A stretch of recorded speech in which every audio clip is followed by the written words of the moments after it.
Some things never change, do they?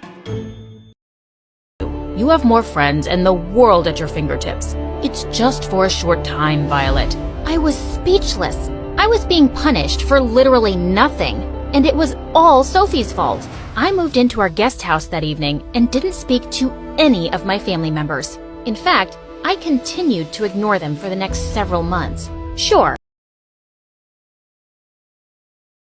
Whoever noticed me was my big sister Akari. My mom traveled for work so much that I even called Akari Mom when I was too little to understand what was going on. My sister would take me to school where I would sit in silence and never say a word to anyone until she picked me up again. And then I wouldn't shut up the whole way home. But she didn't mind. She liked hearing me talk and she liked playing games with me, like making me look like one of her dolls. She would also give me a makeover using our mom's makeup, or dress me up as a monster and have me chase her around the house. Rawr! I'm gonna eat your head! My head? Yeah, it's the yummiest part! You really are a little monster! Rawr! When we got older, our mom moved to another country for work. She asked if we wanted to come, but we decided to stay.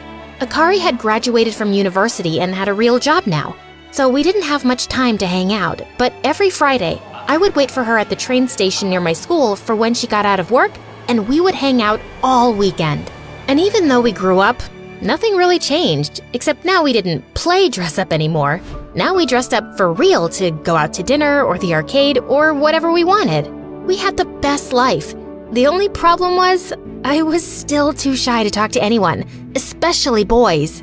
One time when we were at the arcade, I saw a boy staring at us. Akari elbowed me.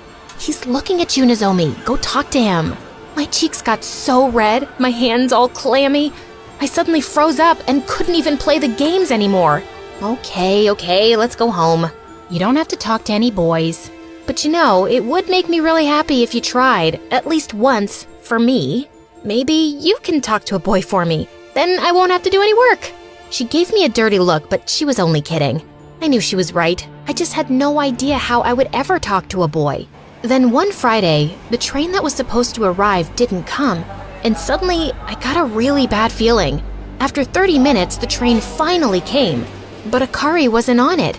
I called and called, but she didn't answer. Then finally, I got a call, but it was from a random number. Hello? Is this Akari's sister, Nozomi? This is the hospital. Your sister was in an accident. She's in a coma. All the air left my lungs. In the hospital, I found her lying there with her head bandaged. She looked like she was sleeping. They didn't know how, but she fell onto the tracks and hit her head. The doctor said it was impossible to know when she would wake up. From that day on, I started visiting her every day. I usually read to her, but one day I forgot my book, so I just talked. And when I left, I ran into the nurse in the hallway. If you have time, maybe you can talk to him too. He's in a coma like your sister. I think he was part of the accident she was involved with. He was? I think so. But we don't know who he is. He didn't have any ID when he was brought in. He had no one to visit him? I felt so sad. I imagined my sister being here all alone with no one to talk to her all day.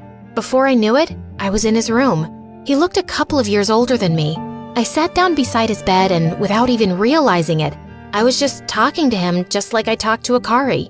Growing up, the only person who ever noticed me was my